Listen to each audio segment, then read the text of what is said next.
How to add friends in Minecraft. Hey guys, welcome back to our channel.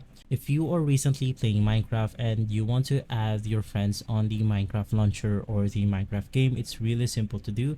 If you're on your mobile devices, you want to open up the application right here, and inside you then want to click on single player, and from here you can then go ahead and see the friend section.